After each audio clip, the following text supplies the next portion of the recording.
जी के इस समग्र व्याख्यान को देख रहा था। ओझा जी अपने व्याख्यान को शुरू करने के, क्योंकि ये जो विषय हम लोगों ने लिया था वो रहस्य कांड से ही ये सब विषय लिया गया और शास्त्री जी ने इस पर विचार किया। तो गीता शब्द रहस्य अलग अलग, क्योंकि शास्त्री जी ने व्याख्यान करके अलग किया। ओझा जी लिखते हैं कि उपनिषदां तात्पर्य निरूपणाय च द्वे तंत्रे प्रवर्तेते ब्रह्मसूत्रम गीता शास्त्रम च। तो गीता उपनिषदों के रहस्य को बताने के लिए दो तंत्र हैं, एक ब्रह्म सूत्र है और एक गीता है। तत्र अक्षर पुरुषो ब्रह्मसूत्रेण अव्यय पुरुषः पुनः अनेन गीता शास्त्रेण सुविदितम सुविशतम व्याख्यातः नान्यद अधिकम किंचिदस्ति सा काष्ठा सा परागति इति निष्कर्ष। और इस प्रकार से ये गीता और उपनिषद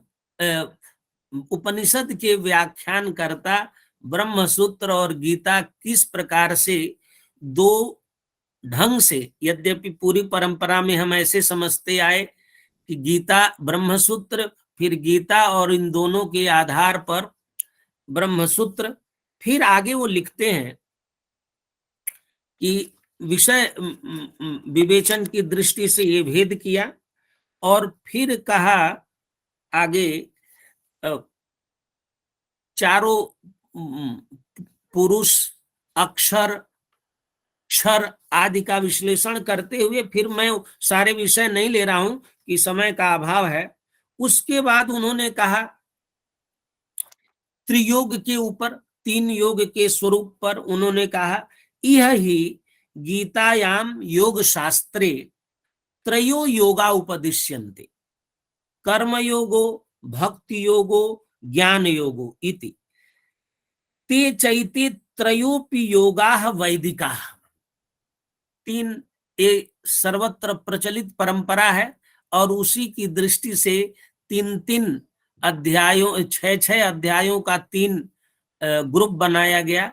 यही भाष्यकारों ने, अन्य भाष्यकारों ने किया। इन्होंने कहा कि ये तीन योग हैं। त्रिषु वेद शास्त्र प्रकरणेषु पृथक्त्वेन येषां त्रयाणाम उपदिष्टत्वात्। वेद का लक्षण किया उन्होंने, असंदिग्धार्थम विदिता शेष वेदितव्यम विज्ञान शास्त्रम वेद परीक्षिकस्य याथार्थ्य द्रष्टुः दृष्टम विज्ञानम विज्ञानोपदेशक वाक्यम च वेदः ब्रह्म च ब्राह्मणम चेति वेद ग्रंथो द्विविधः। वेद का लक्षण किया और उसके पश्चात उन्होंने कहा दो वेद के दो भाग हैं, ब्रह्म और ब्राह्मण। तत्र मंत्र भागो ब्रह्म ब्रह्म तात्पर्यानुवर्णनम ब्राह्मणम तत्रेधा विभज्यते विधि आरण्यकम उपनिषद चेति कर्म कांडम विधि उपासना कांडम आरण्यकम ज्ञान कांडम उपनिषद।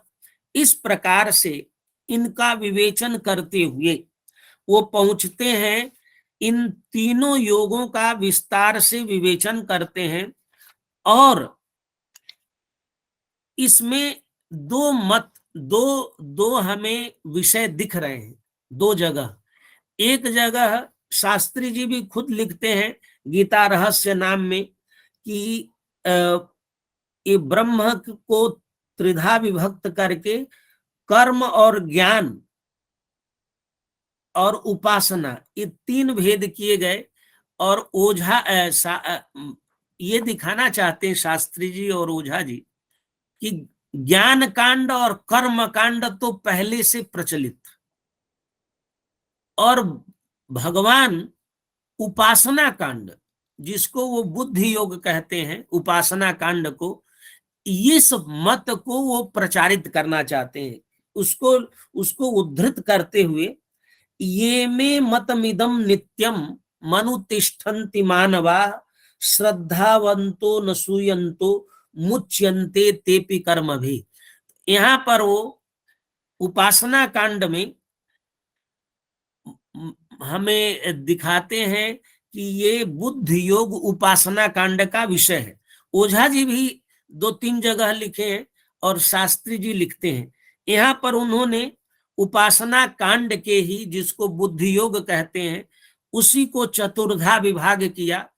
सोयम विद्या, क्योंकि बुद्ध योग को 2 भागों में बांटा, विद्या बुद्धि योग और अविद्या बुद्धि योग। तो विद्या बुद्धि योगों की चतुर्धा धर्म ज्ञानम वैराग्यम ऐश्वर्यम च, और उसका विस्तार से विश्लेषण करते हुए फिर आते हैं गीतोपनिषद कारिका उन्होंने लिखी है। ओझा जी इन इन विषयों को बताने के बाद फिर उन्होंने भक्ति योग समीक्षा, कर्म योग समीक्षा और ज्ञान योग समीक्षा लिखने के पश्चात उन्होंने गीतोपनिषद कारिका लिखी, और इसी गीतोपनिषद कारिका में इस सारे उपदेशों का नाम दिया, और उसकी शुरुआत करते हुए उन्होंने लिखा तत्कर्म विषय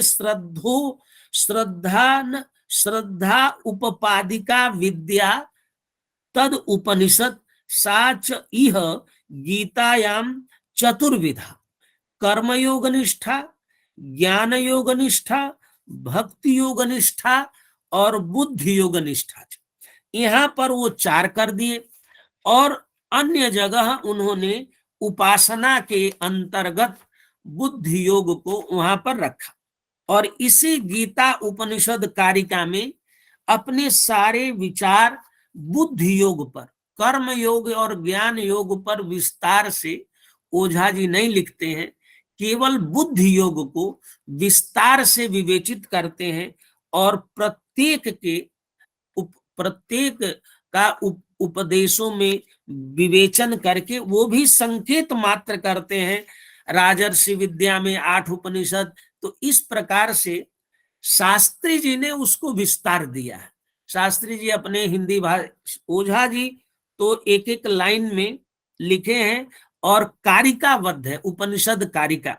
हम आगे कभी ऐसा अवसर आएगा जिसमें हम केवल उपनिषद कारिका जो ओझा जी ने लिखी है उस पर विमर्श करेंगे कि उन्होंने कैसे विषयों को सजाया है, और ज्ञान योग और कर्म योग पर विस्तार न दे करके बुद्धि योग, जिसको उपासना कांड से जोड़ा है और कहा है यही भगवान का मत है, इसी को वो विस्तार से विवेचित करना चाहते हैं। और इन्होंने बहुत विस्तार बुद्धि योग के ऊपर दिया, और यह इस तरह का विस्तार अन्य किसी भाष्य में नहीं है। यही इस गीता शास्त्र का उनका रहस्य है, और ये उनका विचार का एक अभिनव शैली है जिस पर हम इतने दिनों से विचार कर रहे हैं। लेकिन यह उपनिषद कारिका भी, इसमें लगभग 200 कारिकाएं सबको जोड़ने से पता चलती है, 200 कारिकाएं हैं, उनको हम लोग एक बार देखेंगे, और फिर इससे हम लोगों को समझ में आएगा कि ओझा जी की इस व्याख्यान की शैली उपनिषद को, गीता को किस रूप में आधार बना करके व्याख्यान करना चाहती है। अभी तक जो हमें समझ में आया वही है कि बुद्धि योग को भक्ति योग से जोड़ करके उन्होंने इसको विस्तार दिया है।